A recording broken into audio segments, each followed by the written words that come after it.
Halo Sobat Investor, bagaimana kondisi Anda pada pagi hari ini? Jumpa lagi bersama kami dalam program Ticker Talk edisi Jumat 6 Februari 2026 bersama saya Taufan Sukma.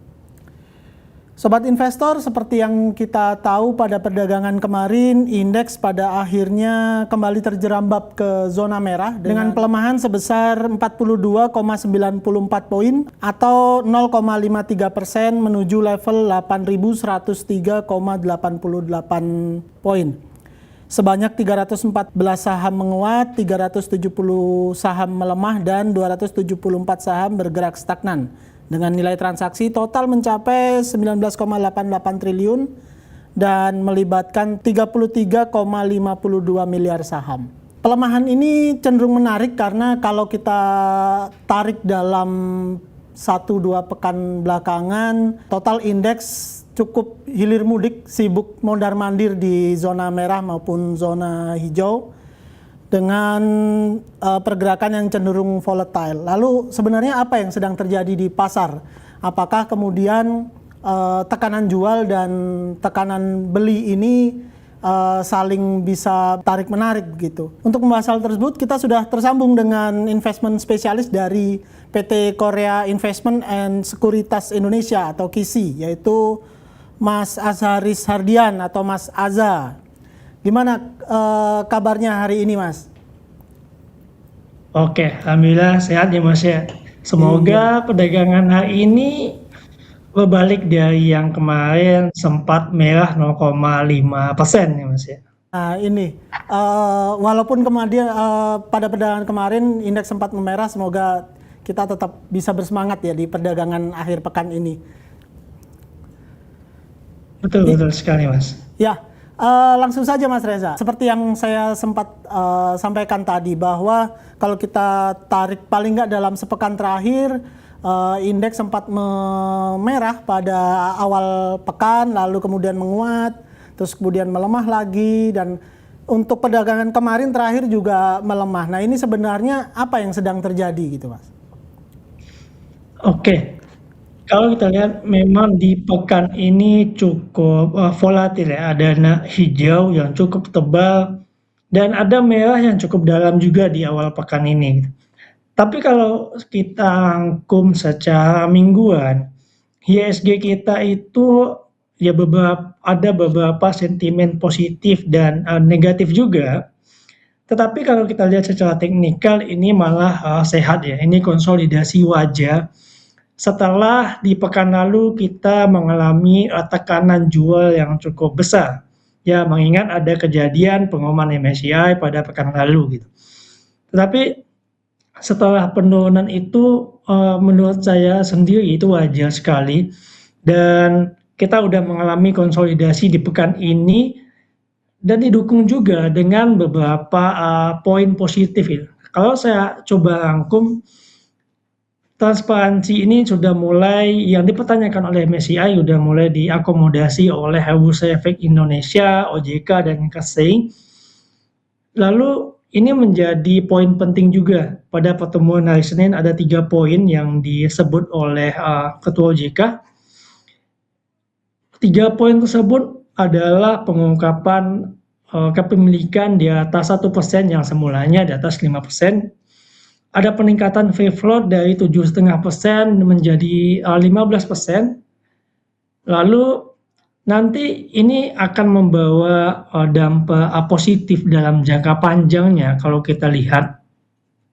Jadi ketika terjadi sell off yang begitu besar, adanya peningkatan pengungkapan di atas di bawah 1%, di bawah 5% menjadi di atas 1%, itu memang dalam jangka pendek terjadi sell off yang cukup besar, itu terjadi di hari Senin. Dan untuk yang 15% ini sebenarnya menarik ya Mas, untuk kita bahas karena dalam jangka pendek itu akan terjadi banjir likuiditas. Yang kedua, dalam jangka panjang itu akan menyehatkan market kita. Kenapa? Dalam jangka panjang likuiditas yang besar, asing itu memandang market kita itu investability, asing gampang masuk, gampang keluar, dan Untuk tadi yang Mas Taufan mention juga dengan masalah saham gorengan gitu, ini akan menaikkan harga untuk menggoreng saham dalam tanda kutip, dan ini memperkecil peluang sekelompok orang atau ya institusi untuk menggoreng-goreng saham itu gitu. Nah itu yang pertama. Yang kedua adalah sentimen positifnya adalah banyak emiten yang melakukan buyback gitu. Sejak tanggal 30 Januari sih informasinya itu udah keluar. Setidaknya saya mencatat lebih dari 12 emiten melakukan buyback. Yang terbesar itu terjadi di BBCA, itu buyback sebanyak 5 triliun rupiah. Ada Asta Internasional juga, ada Grup Barito, itu melakukan buyback juga. Nah ini kan memberikan indikasi positif juga untuk market bahwa si manajemennya masih percaya atau memandang emitennya ini masih under value gitu. Nah, ini juga akan meningkatkan atau menahan volatilitas dari sell off yang begitu besar pada akhir-akhir ini. Jadi kalau kita lihat ini memang konsolidasi sehat di IHSG kita, dan harapannya di hari ini dan pekan depan itu mulai terlihat reboundnya seperti itu, Mas. Nah, tadi sempat dibahas juga sama Mas Aza bahwa salah satu dampak dari aturan free float ini kan makin membanjirnya gitu saham emiten yang ada di publik. Tapi kemudian sejauh ini yang kita lihat investor asing masih konsisten dengan aksi jual gitu. Walaupun memang dengan nilai yang masih relatif sepi ya, relatif tipis. Nah ini dampaknya akan seperti apa? Di lain pihak sahamnya tersedia banyak, tapi kemudian investor asing justru cenderung mengambil aksi jual gitu. Oke, kalau dampak free float ke 15% ini kalau jangka pendek memang akan membanjiri market kita. Tetapi SLO atau OJK juga memiliki strategi untuk peningkatan free float ke 15% ini. Jadi SLO juga sudah menyampaikan bahwa peningkatan free float ini ke 15% itu bertahap dalam 3 tahun. Nah, apakah nanti mulai dari big caps dulu atau dari indeks? Nah, itu nanti kita coba lihat strategi dari SLO. Dan mungkin kalau jangka pendek memang masih terjadi net sell dari asing. Kenapa? Karena ini kan belum diberlakukan gitu. Nanti tenggat waktunya untuk window MSCI pun di bulan Mei nanti gitu. Nah, menariknya adalah free float yang ke 15% ini, saya juga udah tarik datanya dalam top 50 market cap di IHSG. Ada 12 saham yang belum memenuhi jika nanti ke 15% gitu. Jadi ada 12 saham, dan ini nanti kita coba lihat strategi emiten untuk menaikkan free float ini. Kalau saya melihat ada dua yang harus ditempuh oleh emiten. Yang pertama adalah pengendalinya melakukan divestasi. Ya, dia menjual sahamnya kepada publik, dan ya nanti kan terjadi sell off yang cukup besar walaupun secara bertahap. Yang kedua adalah right issue. Nah, ini poin yang menarik yang bagi saya. Right issue ini kan nanti emiten juga memiliki pandangan bahwa mereka harus ekspansi. Jadi ibaratnya sekali mendayung dua pulau terlampaui gitu. Mereka memenuhi target free float, aturan free float ke 15%, mereka mendapatkan dana segar dari right issue nanti, dan yang bisa mereka gunakan untuk ekspansi atau melakukan efisiensi bisnis, atau ya refinancing untuk memperbaiki permodalan mereka. Jadi ini penting untuk dilihat apakah nanti emiten melakukan divestasi atau melakukan right issue. Jadi ini juga positif untuk market nantinya. Seperti itu, Mas. Jadi lebih ada harapan lain gitu ya dari efek domino dari penerapan free float ini. Salah satu opsi yang ada adalah penerbitan right issue, yang itu justru bisa berpotensi memperkuat bisnis ke depan gitu ya, Mas. Betul sekali, Mas. Ya. Nah, tadi juga sempat dibahas soal isu goreng saham nih. Kita tahu di Bareskrim juga sedang prosesnya terus berjalan, terus kemudian industri pasar modal kita juga sedang berbenah. Nah, ini menurut Mas Aza sendiri, sentimennya terhadap pasar seperti apa? Apakah kemudian ini menjadi sentimen negatif karena ya ada isu goreng saham, atau justru dimaknai positif karena bahwa kita sedang berbenah gitu, bahwa ada kasus-kasus ini sedang kita tindak, terus kemudian industri pasar modal baik OJK maupun bursa juga sedang memperbaiki diri gitu. Gimana Mas? Oke, kalau dalam jangka pendek ya, kalau kita lihat dalam jangka pendek lagi, mungkin ini menjadi negatif ya. Mungkin ada yang panic selling dengan adanya kantor sekuritas atau emiten yang digeledah oleh Barreskrim gitu. Tetapi kalau kita lihat ini menjadi untuk investor-investor pemula kita, ini menjadi pelajaran juga, menjadi edukasi bahwa saham-saham yang dengan kenaikan yang signifikan dalam jangka pendek itu seperti apa, apakah didukung dengan fundamental atau semata karena ya market maker atau dalam tanda kutip bandarnya lagi menggoreng gitu. Nah, ini juga memiliki korelasi dengan poin yang sebelumnya kita bahas dengan free float 15%. Ketika free float-nya ini nanti naik, ini kan akan menjadikan uang atau biaya untuk menggoreng saham itu lebih besar karena ya market itu likuiditasnya besar, untuk menaikkan saham oleh pihak tertentu juga akan biayanya mahal gitu. Nah, jadi kalau kita lihat ini menjadi mungkin ya pil pahit yang kita telan beberapa hari ini, tetapi ini akan menyehatkan industri pasar modal kita gitu. Jadi memang nanti saham-saham yang digerakkan oleh valuasinya atau sentimen positifnya dengan corporate actionnya atau proyeksi jangka panjangnya, seperti itu Mas.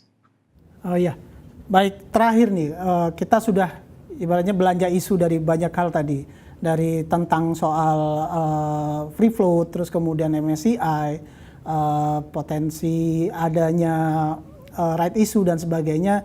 Kita merujuk ke perdagangan hari ini Mas, yang akan kita mulai sebentar lagi.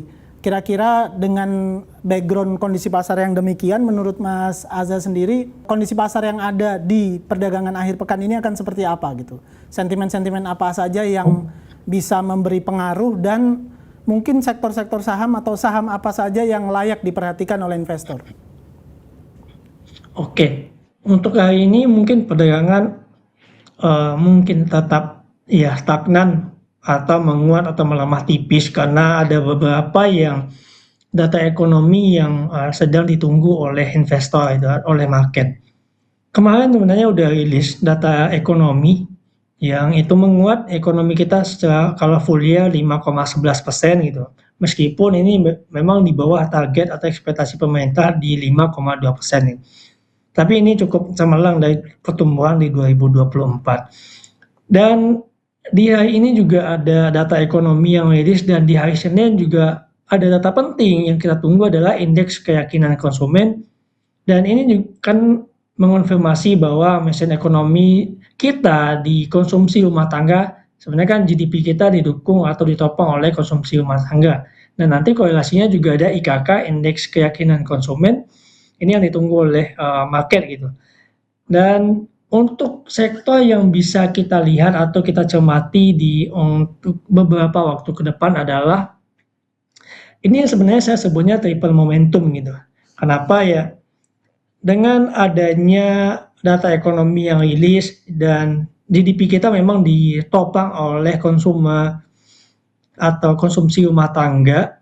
Dan nanti ketika IKK kita keluar juga oke, terus dengan momentumnya lagi adalah kita akan memasuki musim, kalau kita lihat puncak konsumsi di Indonesia atau golden window gitu.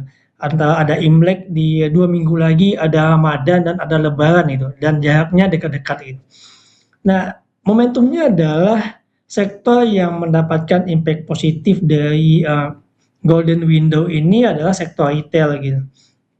Karena ya musim-musim ini masyarakat kita pada spending gitu, apakah di Imlek, di Ramadan, atau di Lebaran nanti ada mudik dan beli baju Lebaran atau yang membelanjakan THR mereka gitu. Kalau teman-teman investor cermati ada beberapa saham ya, ada saham MAPI, RAS, dan LPPF. Nah ini nanti teman-teman bisa analisa kembali untuk entry dan jualnya. Ini disclaimer on. Jadi secara momentum ini mendapatkan penguatan dari memang si sektor ini kan siklikal gitu. Jadi musiman ketika Lebaran dan Ramadan. Jadi terjadi rating lah saat memasuki kuartal pertama ini. Jadi sektor retail dan nanti itu saham-saham yang bisa teman-teman cermati gitu Mas. Jadi ada harapan lain nih dari proyeksi ke depan bahwa datangnya Imlek terus momen Ramadan ini akan jadi pendorong untuk konsumsi kita biar lebih maksimal lagi, dan itu kita harapkan bisa berpengaruh terhadap emiten-emiten kita gitu ya Mas. Betul sekali Mas. Ya, baik. Perbincangan yang menarik Mas Aza, sayang sekali waktu kita cukup terbatas. Terima kasih atas penjelasan dan proyeksi-proyeksi yang disampaikan. Semoga membawa manfaat sebagai insight bagi seluruh investor yang ada. Terima kasih Mas. Terima kasih Mas Taman. Selamat pagi. Selamat pagi. Ya, baik Sobat Investor, demikian perbincangan kita dengan investment spesialis dari Korean Investment and Sekuritas Indonesia, Mas Aza. Semoga dapat bermanfaat sebagai insight lain dalam Anda menentukan strategi investasi di perdagangan hari ini. Terus kami sampaikan bahwa seluruh keputusan investasi baik itu jual maupun beli sepenuhnya berada di tangan Anda Sobat Investor. Maka yang bisa kami sampaikan adalah bijaklah dalam berinvestasi. Saya Taufan Sukma, sampai jumpa.